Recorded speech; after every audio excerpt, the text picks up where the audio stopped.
Hey everyone, I'm back.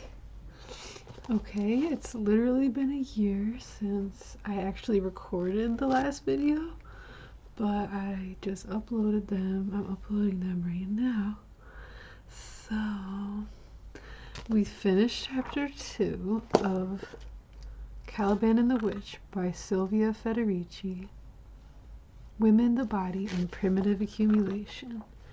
So we can move on to chapter 3, which is entitled The Great Caliban, the Struggle Against the Rebel Body.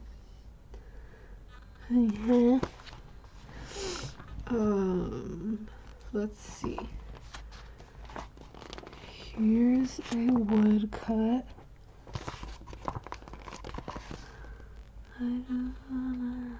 Ooh.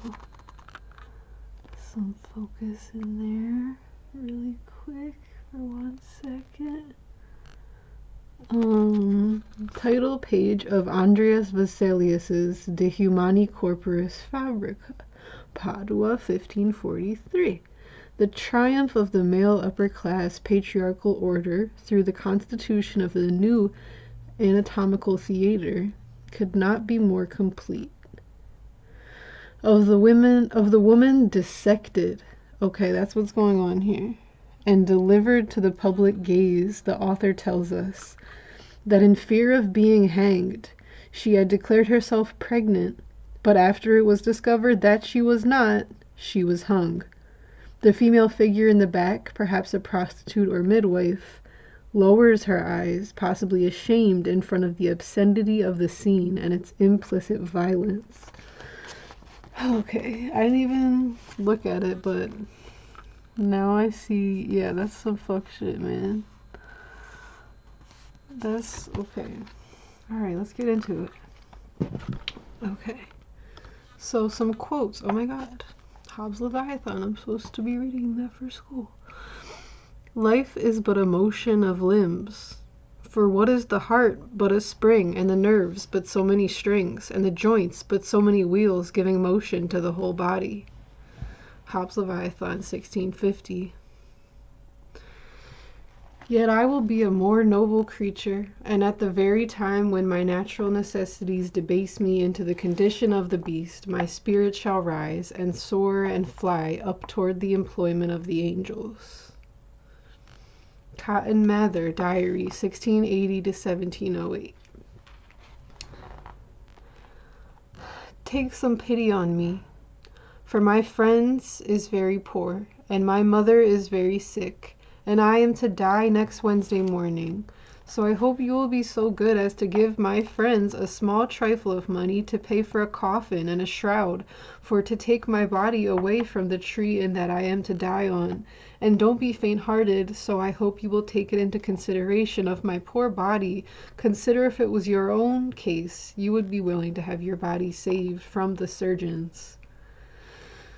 Letter of Richard Tobin, condemned to death in London in 1739. Okay, this chapter is already fixing up to be a doozy. Okay. One of the preconditions for capitalist development was the process that Michel Foucault defined as the disciplining of the body, which in my view consisted of an attempt by state and church to transform the individual's powers into labor power. This chapter examines how this process was conceived and mediated in the philosophical debates of the time, and the strategic interventions which it generated. It was in the 16th century, in the areas of Western Europe most affected by the Protestant Reformation and the rise of the mercantile bourgeoisie, that we see emerging in every field, the stage, the pulpit, the political and philosophical imagination, a new concept of the person. Its most ideal embodiment is the Shakespearean Prospero of The Tempest of 1612, who combines the celestial spirituality of Ariel and the brutish materiality of Caliban. Yet he betrays an anxiety over the equilibrium achieved that rules out any pride for man's unique position in the great chain of being. In defeating Caliban, Prospero must admit that this thing of darkness is mine, thus reminding his audience that our human partaking of the angel and the beast is problematic indeed. Here's another woodcut. 15th century woodcut. The devil's assault on the dying man is a theme that pervades all the medieval popular tradition. He's getting him. He's getting him. He's getting got by the devil. In the 17th century, what in Prospero remains a subliminal foreboding is formalized as the conflict between reason and the passions of the body, which reconceptualizes classic Judeo-Christian themes to produce a new anthropological paradigm. The outcome is reminiscent of the medieval skirmishes between angels and devils for the possession of the departing soul. But the conflict is now staged within the person, who is reconstructed as a battlefield, where opposite elements clash for domination. On the one side, there are the forces of reason, parsimony, prudence, sense of responsibility, self-control. On the other, the low instincts of the body, lewdness, idleness, systematic dissipation of one's vital energies. The battle is fought on many fronts because reason must be vigilant against the attacks of the carnal self and prevent the wisdom of the flesh, in Luther's words, from corrupting the powers of the mind. In the extreme case, the person becomes a terrain for a war of all against all. Let me be nothing, if within the compass of myself I do not find the battle of Lepanto. Passions against reason, reason against faith, faith against the devil, and my conscience against all. Thomas Brown, 1928. In the course of this process, a change occurs in the metaphorical field, as the philosophical representation of individual psychology borrows images from the body politics of the state, disclosing a landscape inhabited by rulers and rebellious subjects, multitudes and seditions, chains and imperious commands, and with Thomas Brown, even the executioner. As we shall see, this conflict between reason and the body, described by the philosophers as a riotous confrontation between the better and the lower sorts, cannot be ascribed only to the Baroque taste for the figurative, later to be purged in favor of a more masculine language. The battle which the 17th century discourse on the person imagines unfolding in the microcosm of the individual has arguably a foundation in the reality of the time. It is an aspect of that broader process of social reformation whereby, in the age of reason, the rising bourgeoisie attempted to remold the subordinate classes in conformity with the needs of the developing capitalist economy.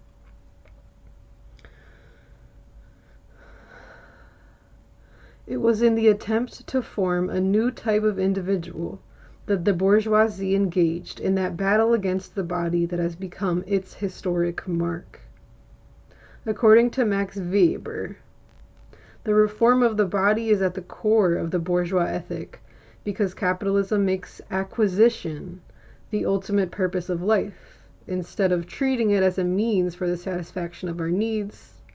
Thus, it requires that we forfeit all spontaneous enjoyment of life. Capitalism also attempts to overcome our natural state by breaking the barriers of nature and by lengthening the working day beyond the limits set by the sun, the seasonal cycles, and the body itself, as constituted in pre-industrial society. Marx, too, sees the alienation from the body as a distinguishing trait of the capitalist work relation. By transforming labor into a commodity, capitalism causes workers to submit their activity to an external order over which they have no control and with which they cannot identify. Thus, the labor process becomes a ground of self-estrangement. The worker only feels himself outside his work, and in his work feels outside himself. He is at home when he is not working, and when he is working, is not at home. Furthermore, with the development of a capitalist economy, the worker becomes, though only formally, the free owner of his labor power, which, unlike the slave, he can place at the disposal of the buyer for a limited period of time. This implies that he must constantly look upon his labor power, his energies, his faculties, as his own property, his own commodity. This too leads to a sense of dissociation from the body, which becomes reified, reduced to an object with which the person ceases to be immediately identified. The image of a worker freely alienating his labor or confronting his body as capital to be delivered to the highest bidder refers to a working class already molded by the capitalist work discipline. But only in the second half of the 19th century can we glimpse that type of worker. Temperate, prudent, responsible, proud to possess a watch, and capable of looking upon the imposed conditions of the capitalist mode of production as self-evident laws of nature. That personifies the capitalist utopia and is a point of reference for Marx.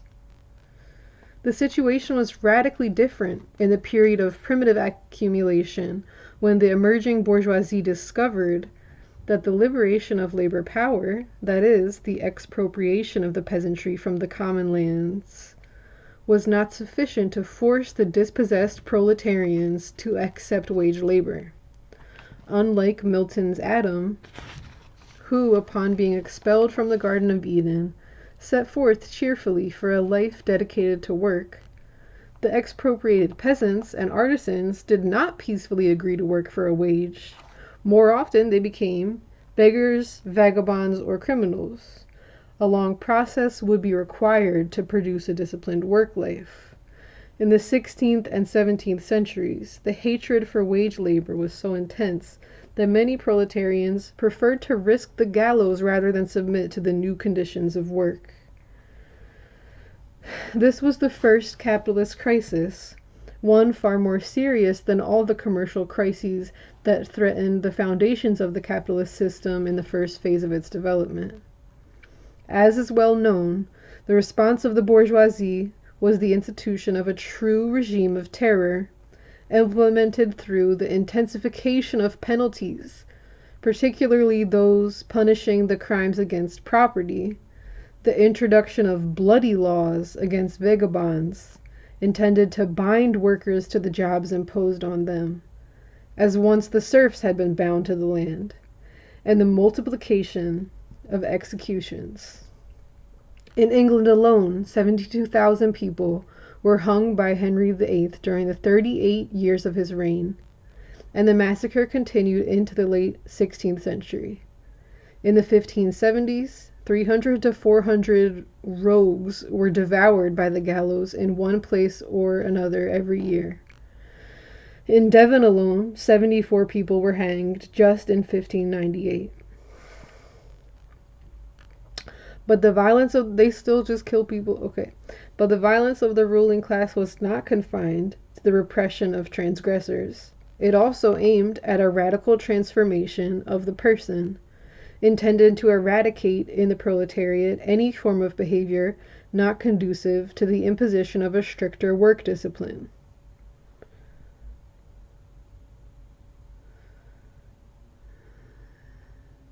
The dimension, here's a woodcut of woman selling rags and vagabond.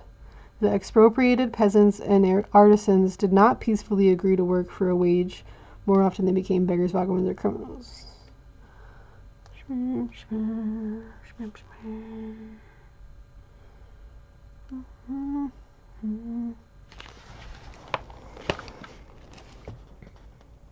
The dimensions of this attack are apparent in the social legislation that, by the middle of the 16th century, was introduced in England and France.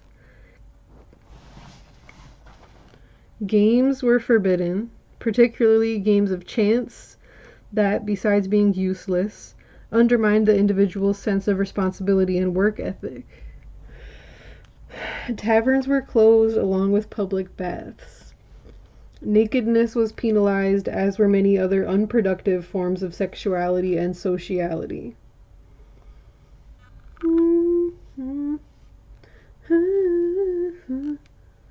It was forbidden to drink, swear, and curse. It was in the course of this vast process of social engineering that a new concept of the body and a new policy toward it began to be shaped.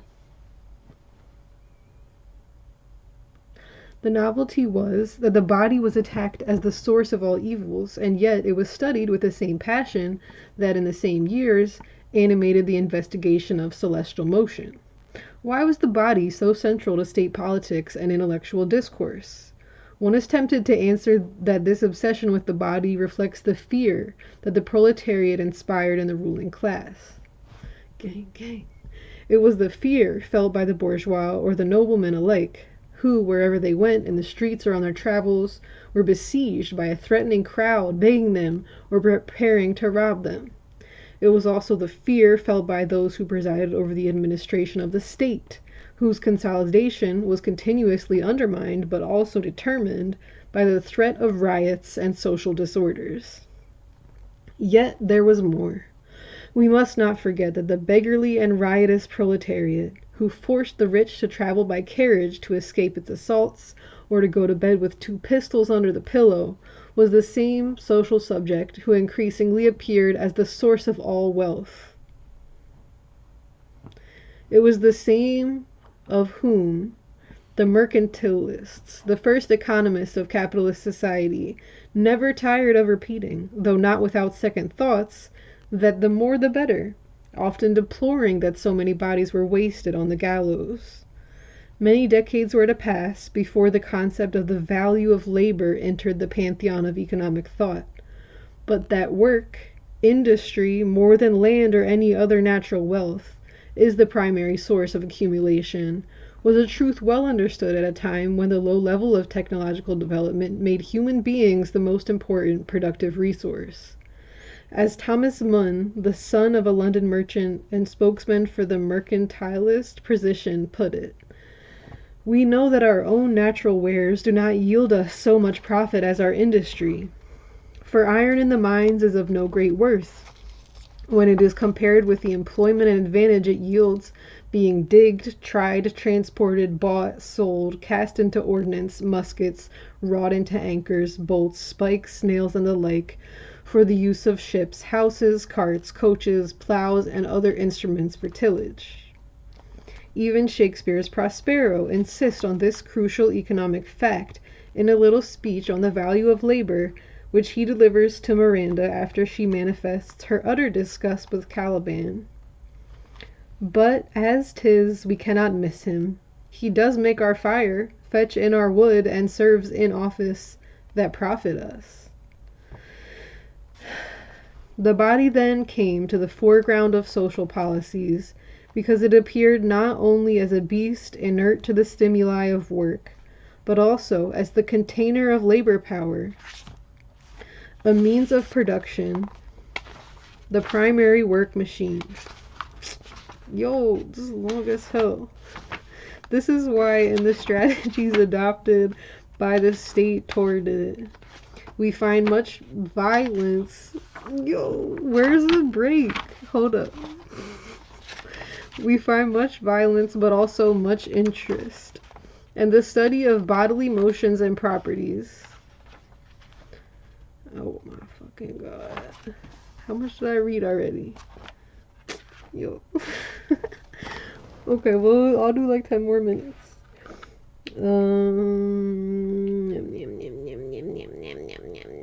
And the study of bodily motions and properties becomes a starting point for most of the theoretical speculation of the age. Whether aiming with Descartes to assert the immortality of the soul, or to investigate with Hobbes the premises of social governability.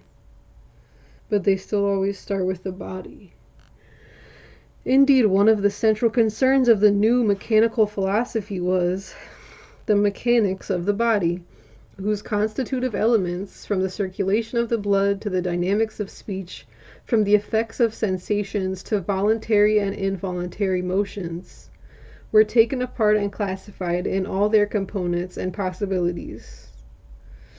Descartes' Treatise of Man, published in 1664, is a true anatomical handbook, though the anatomy it performs is as much psychological as physical. A basic task of Descartes' enterprise is to institute an ontological divide between a purely mental and a purely physical domain. Every manner, attitude, and sensation is thus defined. Their limits are marked, their possibilities weighed with such a thoroughness that one has the impression that the book of human nature has been opened for the first time, or more likely, that a new land has been discovered and the conquistadors are setting out to chart its paths, compile the list of its natural resources, assess its advantages and disadvantages. In this, Hobbes and Descartes were representative of their time. The care they display in exploring the details of corporeal and psychological reality reappears in the Puritan analysis of inclinations and individual talents, which was the beginning of a bourgeois psychology, explicitly studying in this case all human faculties from the viewpoint of their potential for work and contribution to discipline. A further sign of a new curiosity about the body, and of a change in manners and customs from former times, whereby the body can be opened, in the words of a 17th century physician, was also the development of anatomy as a scientific discipline, following its long relegation to the intellectual underground in the Middle Ages. Okay, here's a wood print of the anatomy lesson at the University of Padova. The anatomy theater disclosed to the public eye a disenchanted, desecrated body. This shit is crazy.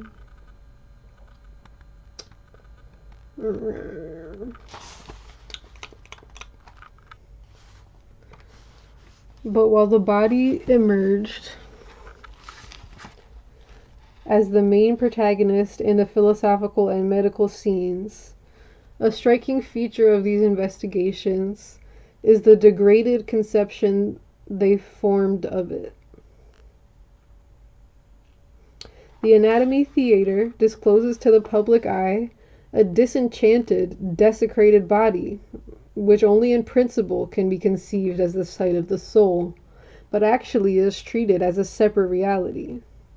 To the eye of the anatomist, the body is a factory, as shown by the title that Andreas Vesalius gives to his epochal work on the dissecting industry, De Humani Corporis Fabrica. In mechanical philosophy, the body is described, by analogy, with the machine.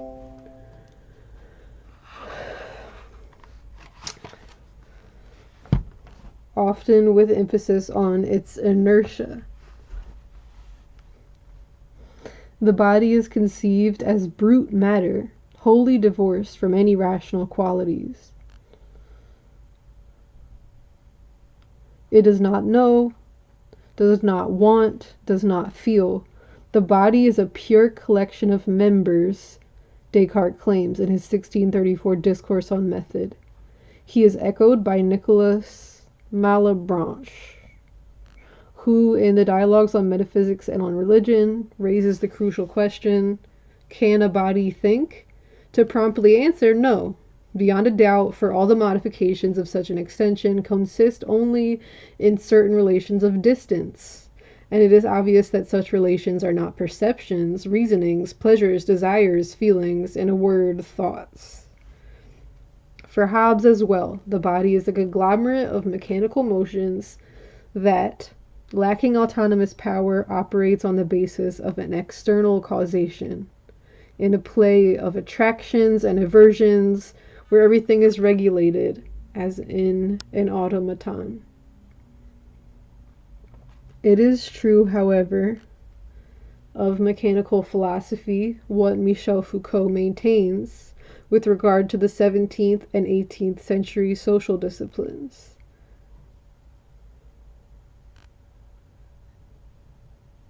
Here, too, we find a different perspective from that of medieval asceticism, where the degradation of the body had a purely negative function, seeking to establish the temporal and illusory nature of earthly pleasures, and consequently the need to renounce the body itself. In mechanical philosophy, we perceive a new bourgeois spirit that calculates, classifies, makes distinctions, and degrades the body only in order to rationalize its faculties, aiming not just at intensifying its subjection, but at maximizing its social utility.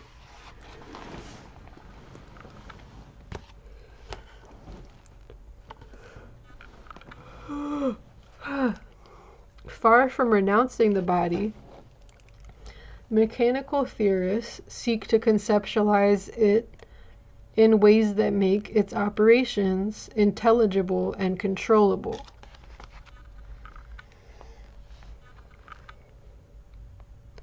Thus, the sense of pride rather than commiseration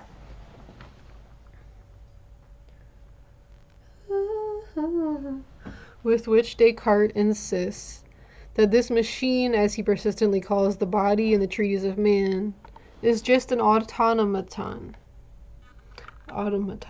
and its death is no more to be mourned than the breaking of a tool. Certainly neither Hobbes nor Descartes spent many words on economic matters, and it would be absurd to read into their philosophies the everyday concerns of the English or Dutch merchants. Yet we cannot fail to see the important contribution which their speculations on human nature gave to the emerging capitalist science of work. To pose the body as mechanical matter, void of any intrinsic teleology, the occult virtues attributed to it by both natural magic and the popular superstitions of the time, was to make intelligible the possibility of subordinating it to a work process that increasingly relied on uniform and predictable forms of behavior. Once its devices were deconstructed and it was itself reduced to a tool, the body could be open to an infinite manipulation of its powers and possibilities. One could investigate the vices and limits of imagination, the virtues of habit, the uses of fear, how certain passions can be avoided or neutralized, and how they can be more rationally utilized. In this sense, mechanical philosophy contributed to increasing the ruling class control over the natural world, control over human nature being the first, most indispensable step. Just as nature, reduced to a great machine, could be conquered and, in Bacon's words, penetrated in all her senses, in all her secrets, Likewise, the body, emptied of its occult forces, could be caught in a system of subjection, whereby its behavior could be calculated, organized, technically thought, and invested of power relations. In Descartes, body and nature are identified, for both are made of the same particles, and act in obedience to uniform physical laws set in motion by God's will. Thus, not only is the Cartesian body pauperized and expropriated from any magical virtue, in the great ontological divide which Descartes institutes between the essence of humanity and its accidental conditions, the body is divorced from the person. It is literally dehumanized. I am not this body, Descartes insists through his meditations. And indeed, in his philosophy, the body joins a continuum of clock-like matter that the unfettered will can now contemplate as the object of its domination. As we will see, Descartes and Hobbes express two different projects with respect to corporeal reality. In Descartes, the reduction of the body to mechanical matter allows for the development of mechanisms of self-management that make the body the subject of the will. In Hobbes, by contrast, the mechanization of the body justifies the total submission of the individual to the power of the state.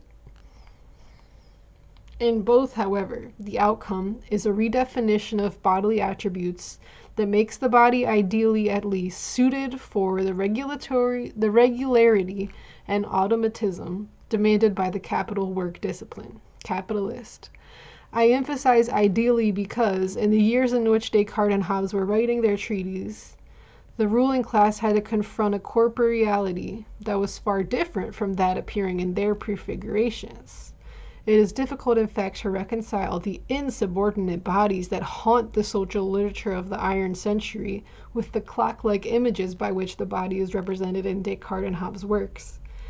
Yet, though seemingly removed from the daily affairs of the class struggle, it is in the speculations of the two philosophers that we find, first conceptualized, the development of the body into a work machine, one of the main tasks of primitive accumulation. When, for example, Hobbes declares that the heart is but a spring and the joints so many wheels, we perceive in his words a bourgeois spirit, whereby not only is work the condition and motive of the existence of the body, but the need is felt to transform all bodily powers into work powers. This project is a clue to understanding why so much of the philosophical and religious speculation of the 16th and 17th centuries consists of a true vivisection of the human body, whereby it was decided which of its properties could live and which instead had to die. It was a social alchemy that did not turn base metals into gold, but bodily powers into work powers. For the same relation that capitalism introduced between land and work was also beginning to command the relation between the body and labor. While labor was beginning to appear as a dynamic force, infinitely capable of development, the body was seen as inert, sterile matter that only the will could move in a condition similar to that which Newton's physics established between mass and motion, where the mass tends to inertia unless a force is applied to it. Like the land, the body had to be cultivated and first of all broken up so that it could relinquish its hidden treasures. For while the body is a condition of the existence of labor power, it is also its limit, as the main element of resistance to its expenditure. It was not sufficient then to decide that in itself the body had no value. The body had to die so that labor power could live. Here's a woodcut. I don't know what this is, man. It says something zodiac, maybe. But it's cool looking. Why Cancer all in the throat? Is that Scorpio? That's cool though. I didn't know they had a zodiac back then.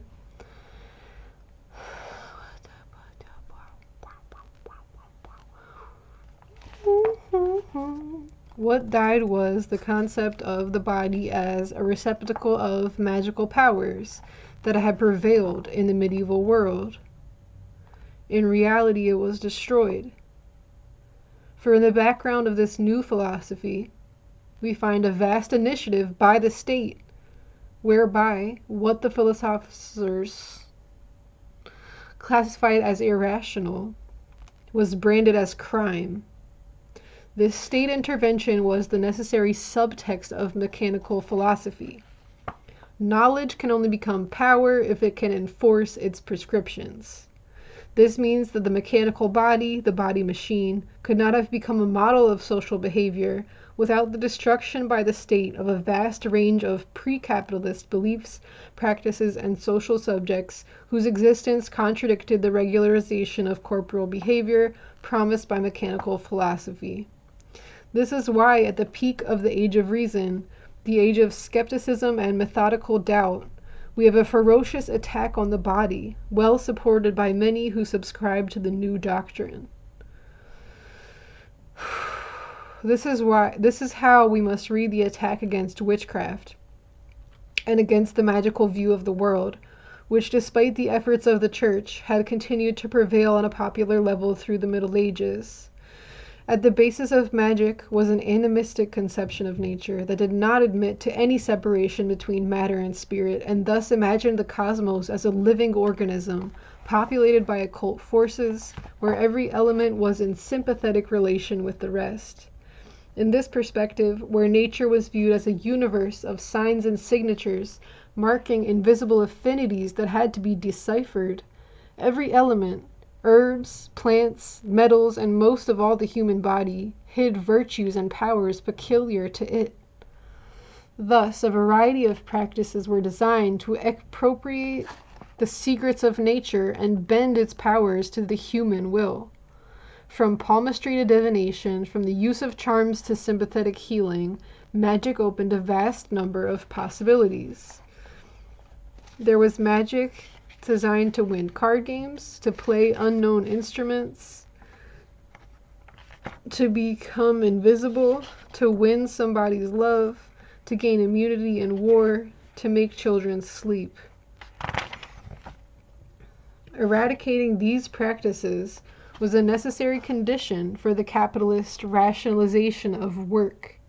Since magic appeared as an illicit form of power, and an instrument to obtain what one wanted without work, that is, a refusal of work in action. Magic kills industry, lamented Francis Bacon, admitting that nothing repelled him so much as the assumption that one could obtain results with a few idle expedients rather than the sweat of one's brow. They love work for work's sake. Magic, moreover, rested upon a qualitative conception of space and time that precluded a regularization of the labor process. How could the new entrepreneurs impose regular work patterns on a proletariat anchored in the belief that there are lucky and unlucky days, that is, days on which one can travel and others on which one should not move from home, days on which to marry and others on which every enterprise should be cautiously avoided? Equally incompatible with the capitalist work discipline was the conception of the cosmos that attributed special powers to the individual. The magnetic look, the power to make oneself invisible, to leave one's body, to chain the will of others by magical incantations. It would not be fruitful to investigate whether these powers were real or imaginary. It can be said that all pre-capitalist societies have believed in them. And in recent times, we have witnessed a revaluation of practices that at the time we refer to would have been condemned as witchcraft. Let us mention the growing interest in parapsychology and biofeedback practices that are increasingly applied even by mainstream medicine. The revival of magical beliefs is possible today because it no longer represents a social threat.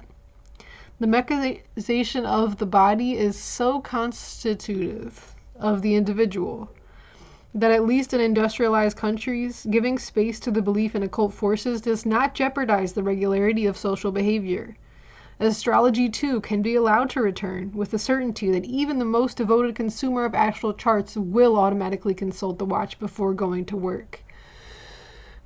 However, this was not an option for the 17th century ruling class, which in this initial and experimental phase of capitalist development had not yet achieved the social control necessary to neutralize the practice of magic, nor could they functionally integrate magic into the organization of social life. From their viewpoint, it hardly mattered whether the powers the people claimed to have or aspired to have were real or not, for the very existence of magical beliefs was a source of social insubordination. I'm gonna stop there. Okay, thank you for watching this video. I'll be back soon. Like, comment, and subscribe if you enjoyed. Let me know if you want me to read any other similar type text. Okay, thanks. Bye. Okay, have a good night.